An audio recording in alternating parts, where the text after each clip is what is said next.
Спасибо за предоставленную возможность. Мне очень приятно находиться в этой аудитории. Надо сказать, что это мое первое выступление в стенах Абхазского университета. Мне вдвойне приятно. Ну, я долго думал, каким названием сообщения заманить вас сегодня сюда. Ну вот решил остановиться на вот таком названии, которое может вам показаться странным, удивительным. Какая связь между немецкими физиками, атомной бомбой, да еще и в Абхазии? Но здесь действительно связь есть. Мало кто на сегодняшний день знает, что в нашем родном городе, в стенах нынешнего Сухумского физико-технического института с 1945 года в течение 10 лет работали целые группы немецких ученых и инженеров. Эти работы были строго засекречены и были связаны непосредственно с проектом создания ядерного оружия для Советского Союза. Историю о том, каким образом они попали сюда сразу после окончания Великой Отечественной войны, я вам расскажу чуть позже. А сейчас хочу сделать некоторое отступление о таком изобретении человечества, как ядерное оружие, и истории его создания. Конечно, многие из вас знают, что в основе любого технического изобретения человека лежит некий физический принцип. Ну, может даже сказать, физические законы. Ведь посмотрите, любое достижение человечества в промышленности, в освоении космоса, медицине, да и вообще в нашей повседневной жизни, все эти достижения, они попросту обязаны, здесь другого слова не подберешь, в физике как науке. Но той физики, которую мы так не любим учить в школах, а некоторые не то что не любят, а, откровенно говоря, ненавидят ее. Да. Ну, что я хочу сказать, что физика как наука играет огромную роль в развитии, в техническом прогрессе человечества. Ну, элементарный пример. Вот мы сегодня все можем отправлять изображения или целые видео на огромные расстояния в любую точку земного шара. Но и при этом, конечно, никто из нас не задумывается, что когда-то были открыты электромагнитные волны. Но вместе с тем, здесь есть и обратная сторона. Открытия в физике приводят и к созданию оружия для уничтожения самого человека. Ярким примером этого является такая область, как ядерная физика, открытия которой привели к возможности создания ядерного оружия. Вообще, история физики показывает, что очень много открытий были сделаны совершенно случайно.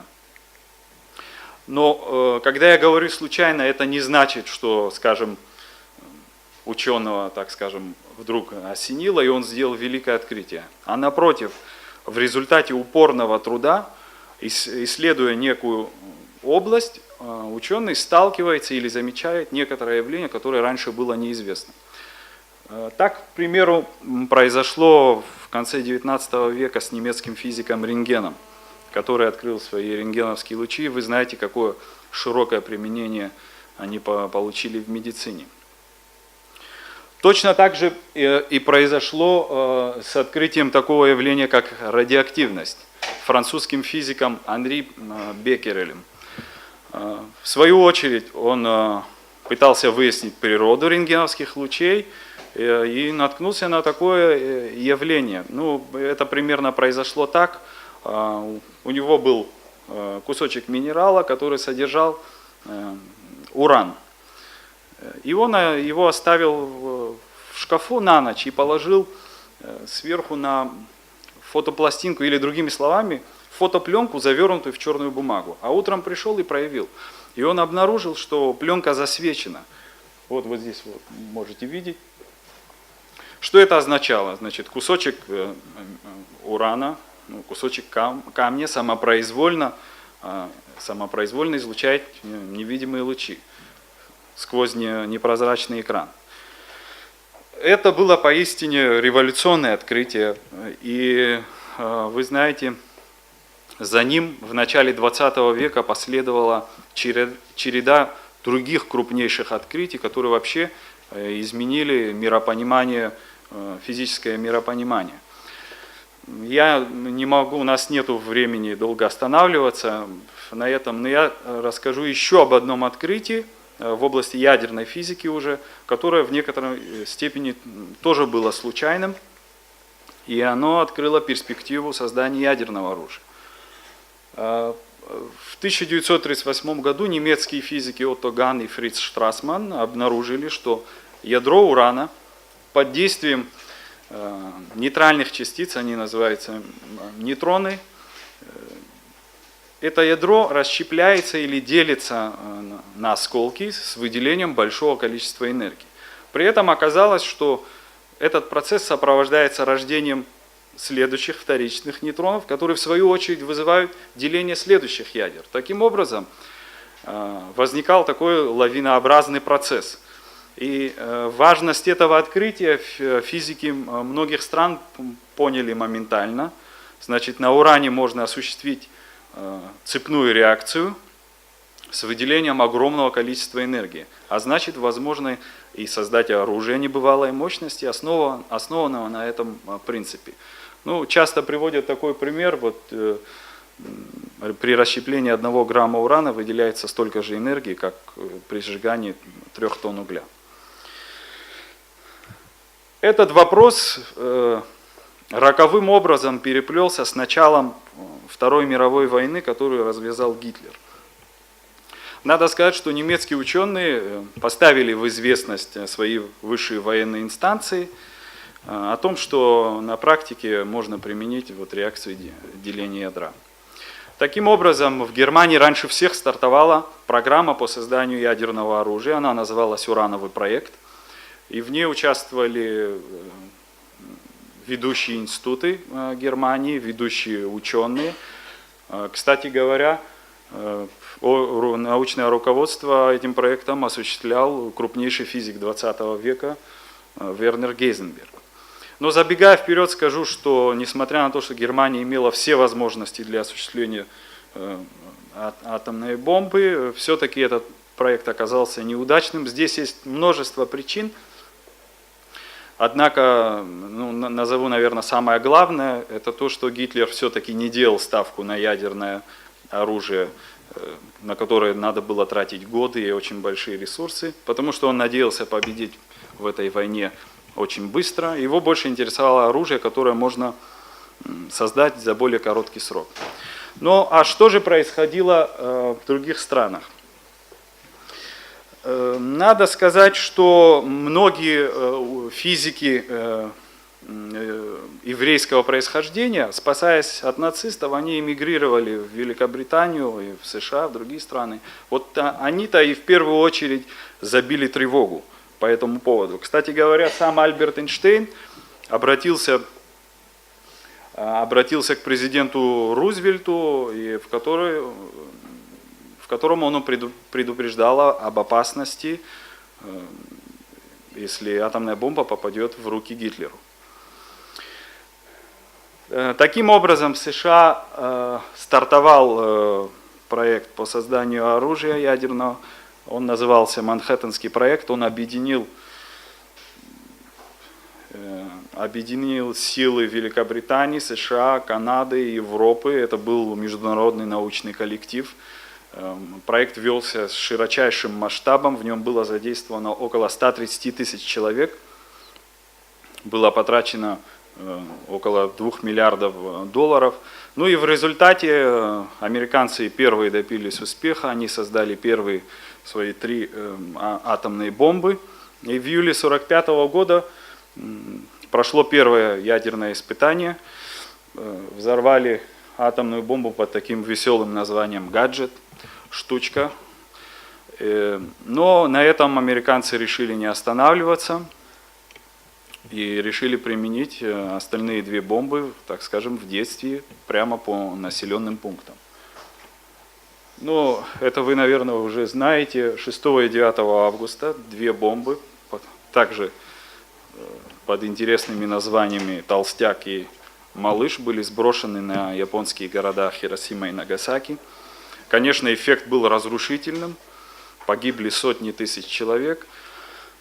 Но и вот таким образом Вторая мировая война закончилась, и Япония капитулировала. И в международных отношениях возник новый баланс сил. То есть это была такая недвусмысленная демонстрация силы. И направлена она была в первую очередь против Советского Союза. Так что Сталин, конечно, захотел восстановить это равновесие. А как это можно было сделать? Только создав свою собственную атомную бомбу. И практически сразу после этих бомбардировок в Советском Союзе стартует свой атомный проект. Кстати говоря, общее руководство этим проектом, общее руководство вел небезызвестный нам и нашему народу Лаврентий Павлович Берия. А научное руководство осуществлял Игорь Васильевич Курчатов. Главная цель – в кратчайшие сроки создать атомную бомбу. Но как это сделать? Страна полностью истощена войной, экономика тоже находится в таком же разрушенном состоянии. Для атомной бомбы надо провести огромное число научных исследований. Нету урана, кстати говоря. В Советском Союзе тогда не было запасов урана. И, конечно, нужны специалисты. Где это все можно было взять? А это все можно было взять как раз в Германии. В том числе уран, нужное оборудование и, конечно, немецкие специалисты. И вот тут начинается настоящая, так скажем, охота на немецких физиков. В основном на тех, которые работали в области ядерной физики. Для этого в Германию командируется группа советских уже физиков, переодетых в военную форму. У них была задача найти, опросить, завербовать и отправить в Советский Союз. Был составлен специальный список немецких ученых, и вот в первой десятке этого списка значилось имя Манфред фон Ардене. Этот физик, ученый с мировым именем на то время, он один из пионеров современного телевидения, он один из создателей самого мощного на то время электронного микроскопа, работал в своем частном институте в Берлине, а в бункере этого института занимался исследованиями по ядерной физике. Вот к нему и наведались наши физики в сопровождении военных. Осмотрели институт, ознакомились с тематикой и предложили продолжить научную деятельность уже в Советском Союзе. Ну, такое приглашение было, вы знаете, это такое же приглашение, как, скажем, на абхазскую свадьбу, потому что отказываться там уже нельзя было, иначе убьют. Значит, и вот очень быстро было принято решение о том, что весь его институт вместе с сотрудниками и с семьями будут направлены в СССР. Попав в Москву, его вызвал сам Берия и прямо сказал, что Советский Союз хочет, чтобы вы занимались работами по нашему атомному проекту. Здесь, естественно, тоже нельзя было отказываться. И Берия предложил выбрать место расположения будущего института. На что Ардене ответил примерно следующее. По возможности там, где Кавказские горы подходят близко к Черному морю. Но фактически это была Абхазия. Берия очень хорошо знал этот край, потому что он был сам родом отсюда. Таким образом, вот выбор пал на Абхазию. Но где в Абхазии разместить целый институт с немецкими учеными? Где это можно было сделать? Ну, как вы думаете? Да, в Багу можно. Да, ну сегодня мы сказали бы в гостинице, а тогда это был обычный дом отдыха, очень красивый, с прекрасным парком, который называется Синоп. Вы наверняка в этом парке, многие из вас были и видели это красивое здание из розового туфа. Вот таким образом выбор пал на дом отдыха Синоп. Специальным постановлением правительства обычный дом отдыха был преобразован в секретный объект специального назначения. директором которого и стал Ардене. Институт стал называться Институт А. Вскоре стало известно, что в Советский Союз аналогичным образом попадает крупнейший ученый, лауреат Нобелевской премии Густав Герц. Кстати говоря, это родной племянник Генриха Герца, который и открыл электромагнитные волны, о которых я говорил в начале. Аналогичным образом для него был создан Институт Г, который был построен на основе пансионата, который находится в Агудзере. Итак, немецкие ученые с целой группой сотрудников, с семьями были отправлены в Абхазию поездом. И надо сказать, когда они прибыли сюда, они, конечно, были сильно поражены тем, куда они попали. Красивая природа, море, горы.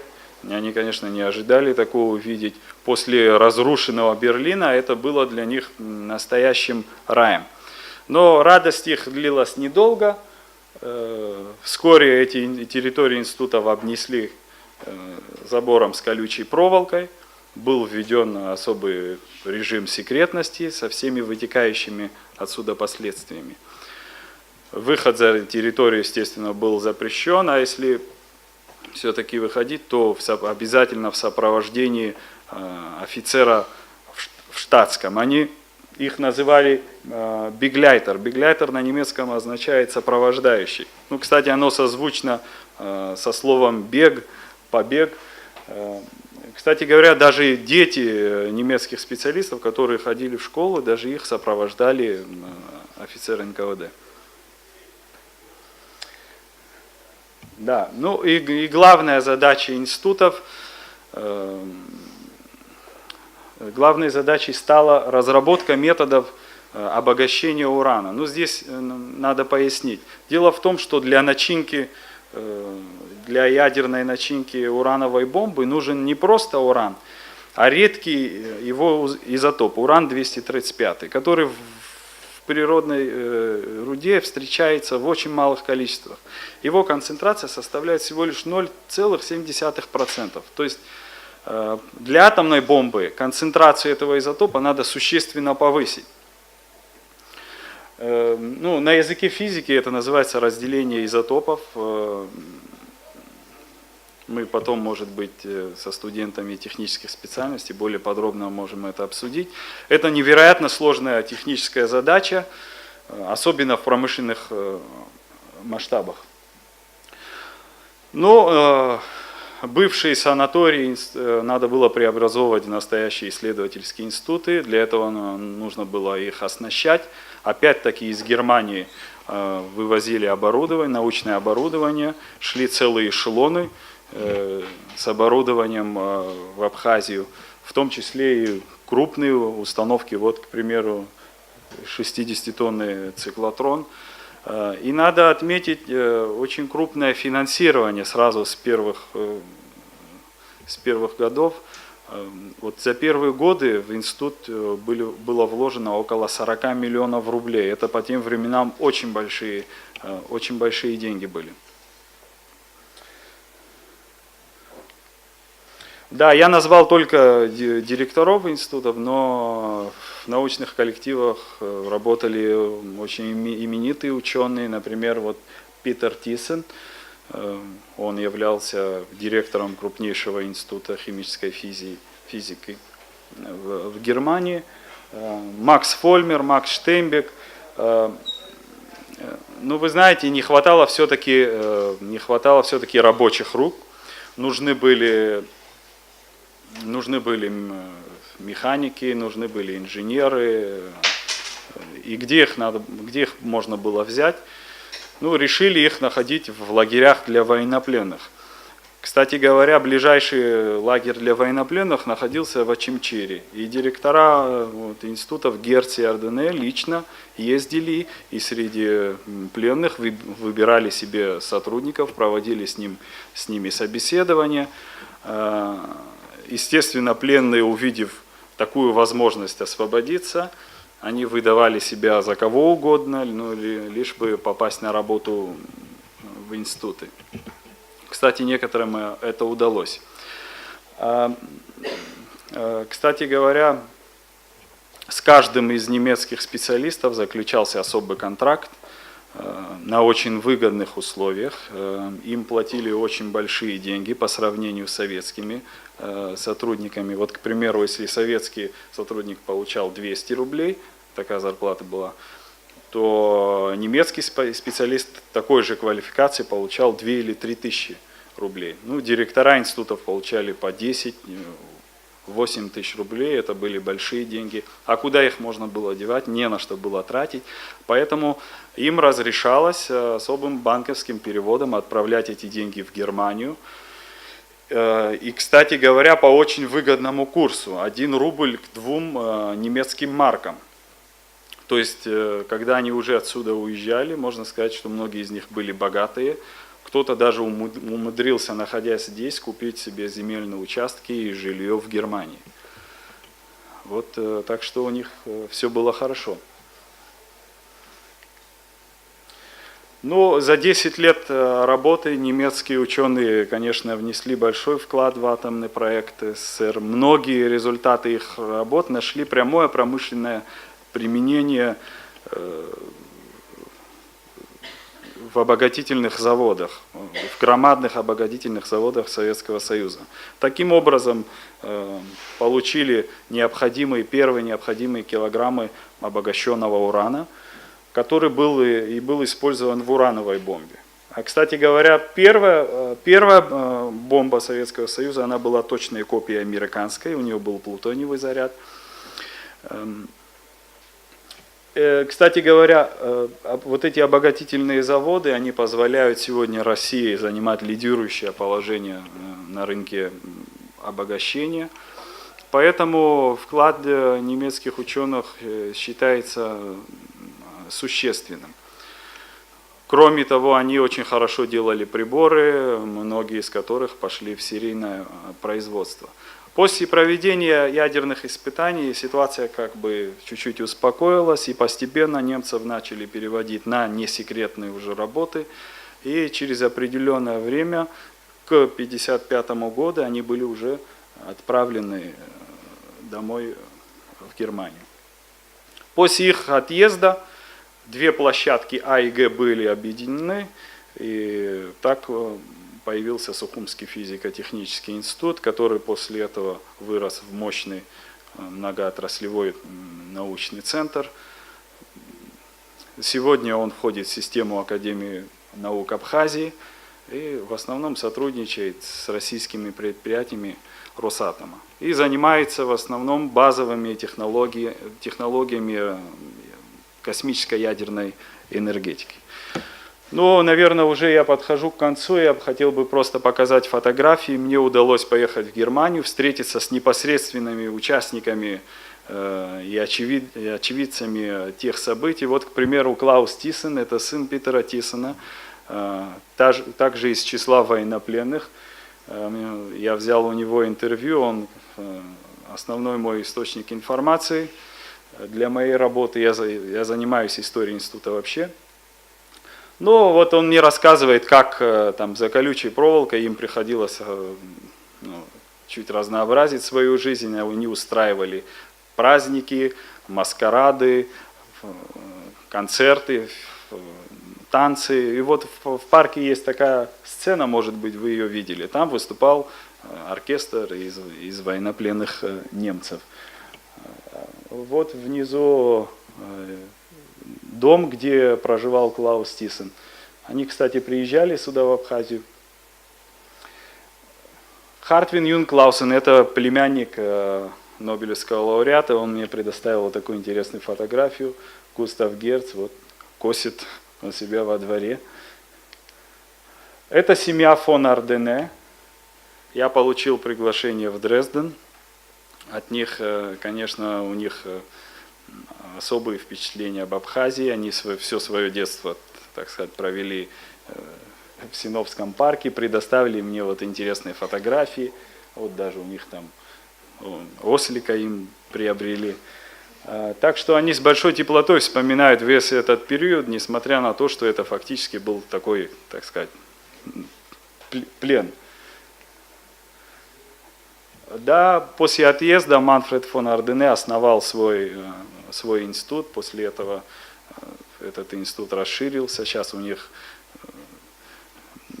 целые заводы по производству солнечных батарей, вот стена из солнечных батарей, в общем, они занимаются перспективными технологиями. Александр Сухумский, который родился здесь, его так и называют. Вот я стою с ним как раз у этого электронного микроскопа, который был самый мощный на то время, самой большой разрешающей способностью. Ну и телескоп Галилея, кто интересуется историей физики, в кабинете у Ардене находится телескоп самого Галилея. Ну, наверное, на этом все. Спасибо за внимание. Если у вас есть вопросы.